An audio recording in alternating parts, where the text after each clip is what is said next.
Hello all Kantara movie మనం అందరం చూసాము.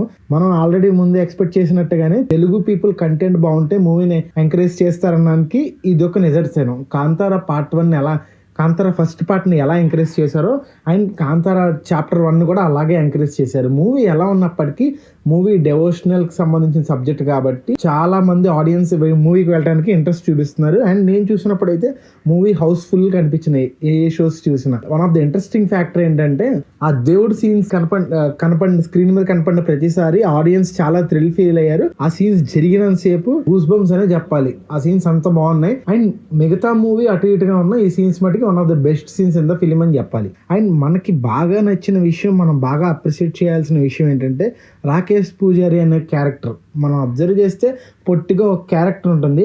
ఆ character one of the best characters in the movie అని చెప్పాలి. ఎందుకంటే ఆయన చేసిన కామెడీ కొద్దిగా బాగా అప్లాస్ తీసుకొచ్చింది. మనం డిసప్పాయింట్ అయ్యే విషయం ఏంటంటే ఈ క్యారెక్టర్కి వచ్చిన అప్రిసియేషన్స్ తీసుకోవడానికి ఆయన లేరు. ఎందుకంటే ఆయన చాలా రోజుల క్రితం చనిపోయారంట. అది కూడా హార్ట్ అటాక్తో 15-20 days బ్యాక్. కాంతార షూటింగ్ అయిపోయిన తర్వాత రాకేష్ పూజారి అనే ఈయన తన ఫ్రెండ్ పెళ్లికి వెళ్ళి హార్ట్ అటాక్తో చనిపోయారంట. That's it about the video. Thank you for watching our videos. Take care and bye.